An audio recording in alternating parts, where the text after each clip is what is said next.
Assalamualaikum warahmatullahi wabarakatuh. Kali ini akan bahas latihan PAS semester 12. Kita lanjutkan ke nomor 21.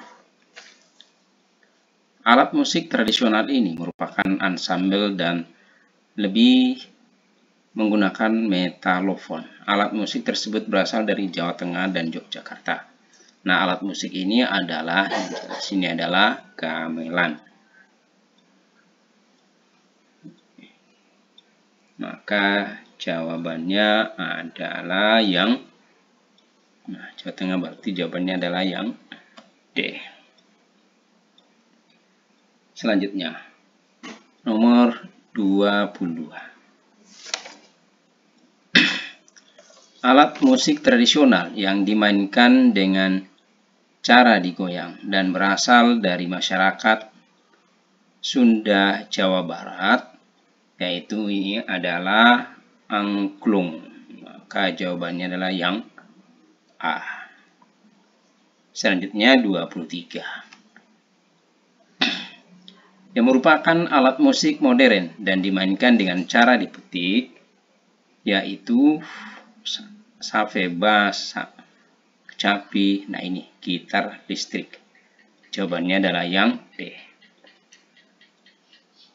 24. Berikut yang merupakan alat musik modern yang biasa digunakan dalam musik pop, yaitu ini, bass dan drum. Jawabannya adalah yang B. Selanjutnya nomor 25. Alat musik tradisional yang pernah dipertunjukkan di gedung Sydney Opera House di Australia dan berasal dari Sulawesi Utara. Nah, ini jelas karena ini adalah kolintang. Maka jawabannya adalah yang A. Selanjutnya 26. Alat musik tradisional Indonesia yang sudah diakui dunia adalah, nah ini kolintang ya, angklung, nah kecapi tidak termasuk. Angklung pianika tidak termasuk di sini, biola tidak termasuk, maka yang ini angklung, gamelan, kolintang, sasando dan tifa. Nah, ini maka jawabannya maaf, maka jawabannya adalah yang D. 27. Seni merancang atau membuat gerakan tari disebut, nah ini adalah koreografi. Koreografinya. Ini tulisannya koreografi. Maka jawabannya adalah yang D. Nah, ini koreografi. Maka jawaban ini. Selanjutnya nomor 28. Langkah pertama dalam menyusun sebuah karya tari adalah itu menentukan tema. Nah, ini menentukan tema atau ide tari. Maka jawabannya adalah yang B. 29. Perhatikan pernyataan berikut.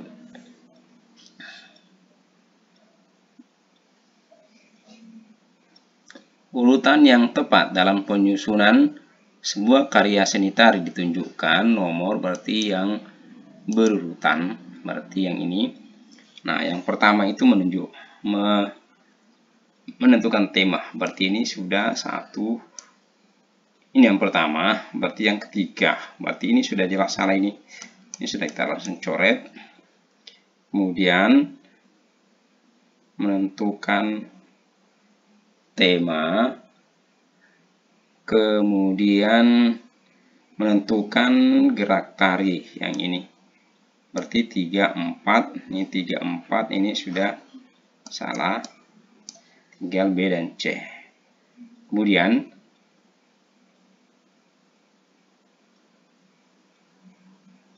ini menyiapkan pengiring tari. Menyiapkan musik pengiring tari 3. Ini baru. Ini yang keempat. Berarti 3, 4, 2, 1. Maka jawabannya ini yang C. Selanjutnya nomor 30. Berikut ini yang bukan merupakan unsur pendukung dalam pertunjukan tari adalah. Nah, ini termasuk. Nah, ini yang tidak termasuk. Nah, ingat yang tidak termasuk. Nah, ini ingat yang tidak termasuk unsur pendukungnya ya ini. Nah, ini kalau alur cerita itu unsur utama, berarti yang ini yang tidak termasuk, maka jawabannya adalah yang C. Nomor 31. Yang merupakan unsur pendukung dalam pertunjukan karya seni tari adalah, nah ini sudah tata busana, tata rias, tata panggung, dan properti. Nah, ini jawabannya adalah yang A. Selanjutnya nomor 32. Tata rias penari saat pertunjukan seni tari berfungsi untuk. Nah, ini tata riasnya ini berarti dia lebih fungsi utamanya itu mendukung penampilan dan karakter. Nah, ini jawabannya adalah yang C. Selanjutnya 32. Yang bukan merupakan fungsi dari tata rias. Nah, berarti yang ini. Ini jawabannya adalah mengetahui pencipta karya seni tari. Nah, ini yang bukan. Ini termasuk. Berarti yang ini yang tidak termasuk. Jawabannya adalah yang D. Selanjutnya 34. Seni pertunjukan yang berkembang pada masa modern dan dipengaruhi oleh teori barat disebutnya ini teater modern. Nah, ini teater modern. Maka jawabannya adalah yang D. 35. Pernyataan berikut yang merupakan ciri dari teater modern. Nah, yang merupakan ciri dari teater modern.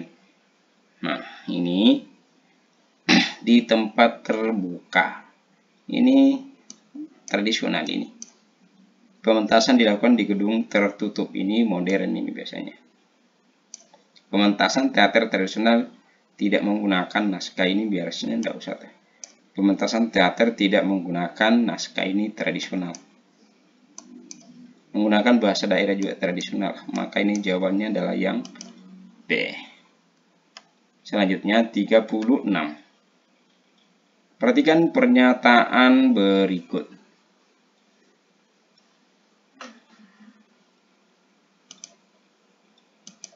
Pernyataan di atas yang merupakan ciri teater modern. Nah, ciri teater modern ditunjukkan nomor. Nah, ini interaksi antara penonton dan pemain. Antara pemain dan penonton sedikit. Nah, ini modern. Nah, pementasan di ruang atau gedung tertutup. Nah, ini modern. Pementasan dilakukan di ruangan terbuka. Nah, ini terbuka tradisional. Memiliki panggung tertata rapi, ini juga ini modern. Memiliki alur cerita yang teratur. Nah, ini juga ini modern juga ini. Pementasan teater tradisional tidak menggunakan naskah, ini tradisional. Berarti dia adalah 1, 2, 4, 5. 1, 2, 4, 5 ini. Jawabannya adalah yang B. Selanjutnya 37. Penonton diharapkan mampu memetik nilai-nilai kehidupan dalam kehidupan sehari-hari, merupakan fungsi teater sebagai sarana. Nah, ini kan memetik nilai-nilai kehidupan, berarti kan bersangkutan dengan pendidikan. Maka jawabannya adalah yang C. 38. Menyajikan kesenian menghibur dan berkesan sehingga penonton diharapkan mampu terhibur dan menyukai karya sastra. Hari ini merupakan fungsi teater sebagai sarana. Nah, jelas ini adalah sarana hiburan. Jawabannya adalah yang A. 39. Jenis teater yang tidak menggunakan dialog tetapi menggunakan gerakan tubuh, yaitu pantomim atau teater gerak. Nah, ini jawabannya jelas adalah yang C. Nomor 40. Yang menjadi ciri utama dari teater dramatik adalah, nah ini teater dramatik. Nah, menggunakan boneka sebagai pemeran utama. Ini namanya teater boneka. Cerita disampaikan dalam bentuk puisi. Nah, ini teater puisi. Menyajikan konflik dan dialog antar tokoh secara litis. Nah, ini yang benar. Nah, dialog disampaikan melalui tutur lagu, dan ini adalah teater musikal. Berarti jawabannya yang ini. Jawabannya adalah yang C. Demikianlah pembahasan latihan PAS semester 12 kelas 6 tahun 2024-25. Mudah-mudahan ada manfaatnya. Mohon maaf jika ada yang salah. Assalamualaikum warahmatullahi wabarakatuh.